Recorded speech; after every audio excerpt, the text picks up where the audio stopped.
एक 27-28 वर्षांचा मुलगा व्यसनाच्या आहारी जाऊन जन्मदात्या आईला शिवीगाळ करतो, जन्मदात्या बापावर हात उचलतो आणि हा घरातला सगळ्यात मोठा मुलगा असतो. त्याला ना त्याच्या भविष्याची काळजी पडलेली असते, ना त्याचं स्वतःचं अस्तित्व आहे.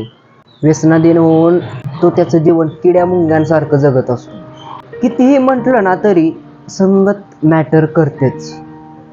आणि आईवडिलांचे संस्कार म्हणण्यापेक्षा आईवडिलांचे लाड परिणामकारक ठरतात. योग्य वेळेपर्यंत आईवडिलांचे संस्कार आणि योग्य वेळेनंतर त्याची असणारी संगत त्याच्या भविष्यावर परिणामकारक ठरते. त्यामुळे योग्य वयात संस्कार चांगले झाले ना तर अशी मुलं पुढं जाऊन स्वतःच्या पायावर उभी राहतात. लहान वयात करत असलेले आईवडील त्या मुलाचा अति लाड एक दिवस असा त्यांना भोगावा लागतो.